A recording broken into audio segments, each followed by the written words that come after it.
Welcome to part 9 of my recap. Here, we see that Lexia expresses surprise at Yuya's teleportation. She finds it difficult to believe and warns Yuya that if his ability becomes known, it could potentially lead to a war.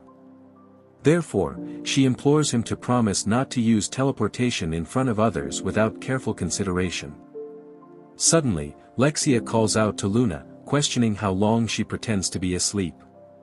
Luna realizes she's been caught, and Lexia acknowledges that Yuya also saw through her act, but he played along out of kindness.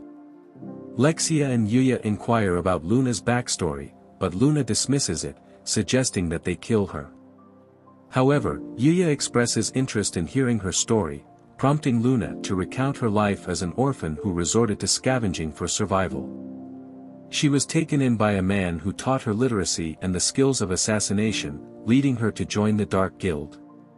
Luna admits to being the notorious assassin known as the Headhunter, leaving Lexia surprised. Yuya realizes that Knight had been aware of Luna's true identity, which explains his initial aggression towards her.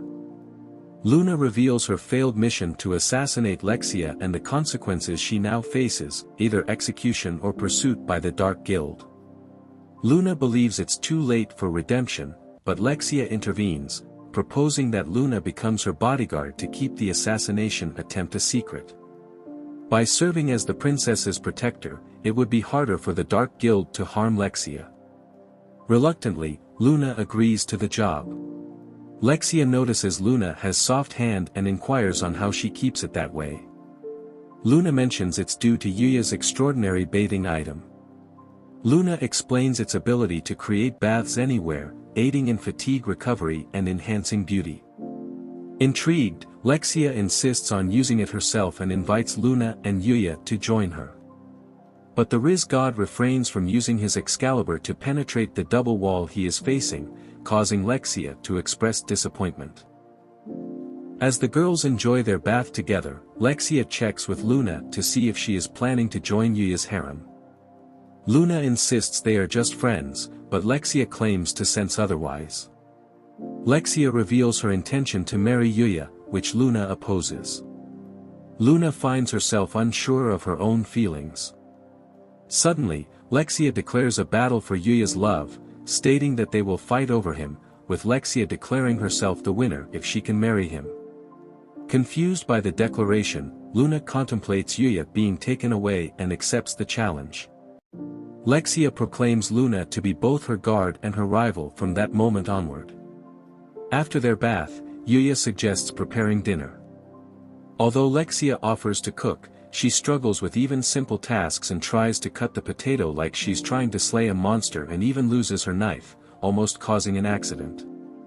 Yuya ends up taking over the cooking duties.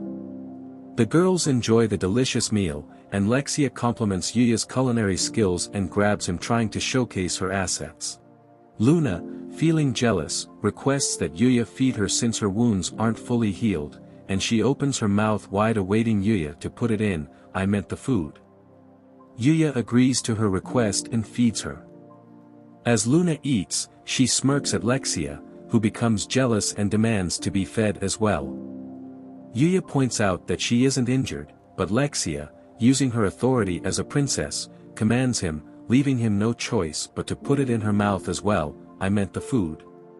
Just when Yuya thinks he has had enough, the girls decide to put it in his mouth together. I meant the food.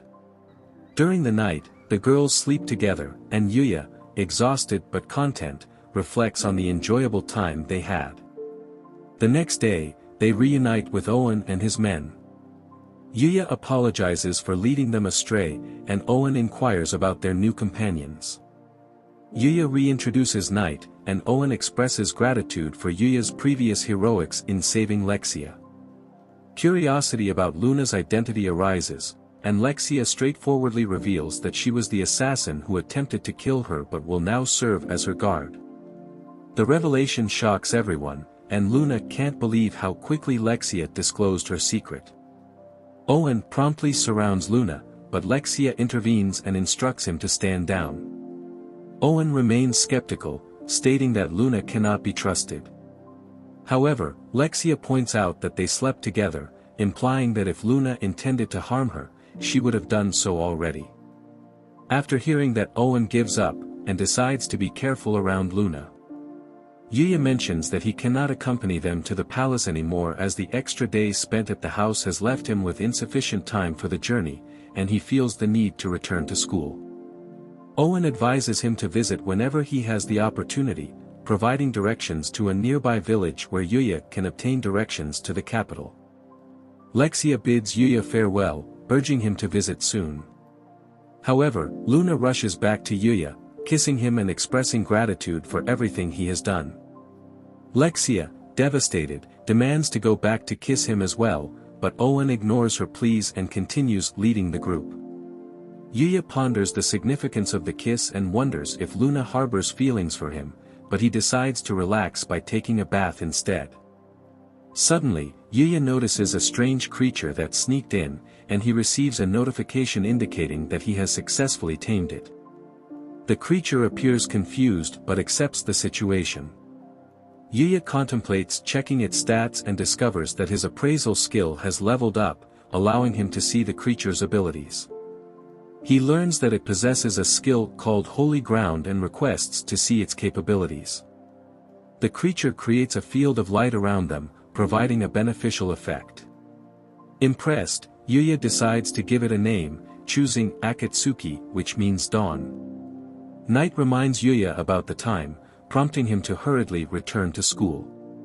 In their class, Sawada announces an upcoming ball game competition that will impact her bonus, urging the students to give their best effort. The first event is soccer, and the class is divided into 2 teams. Yuya, lacking familiarity with the sport's rules, takes up the position of goalkeeper. As the game commences, Ryo proves to be a formidable force, single-handedly taking on the opposing team and scoring a goal. Kaede is impressed, but Rin reveals their second secret weapon, instructing her to jump. Kaede starts jumping and Rin grabs her, mentioning she is a great asset to the team as she has 2 weapons of mass destruction, but the plan backfires, as Akira steals the ball from Ryo. Akira effortlessly evades everyone and takes a shot at the goal, but Yuya swiftly stops it, leaving everyone astonished by his agility. Uncertain of what to do next, Yuya turns to Ryo, who advises him to throw the ball as hard as he can. Following Ryo's advice, Yuya hurls the ball, and to his surprise, it sails straight into the opposing goal, leaving him pondering whether he has scored a point. Meanwhile, we see that the girl from the fashion industry has found Yuya and reached his school. This is where the video ends. Thanks for watching and see you in the next episode. Please subscribe, turn on the bell notification, like, comment and share.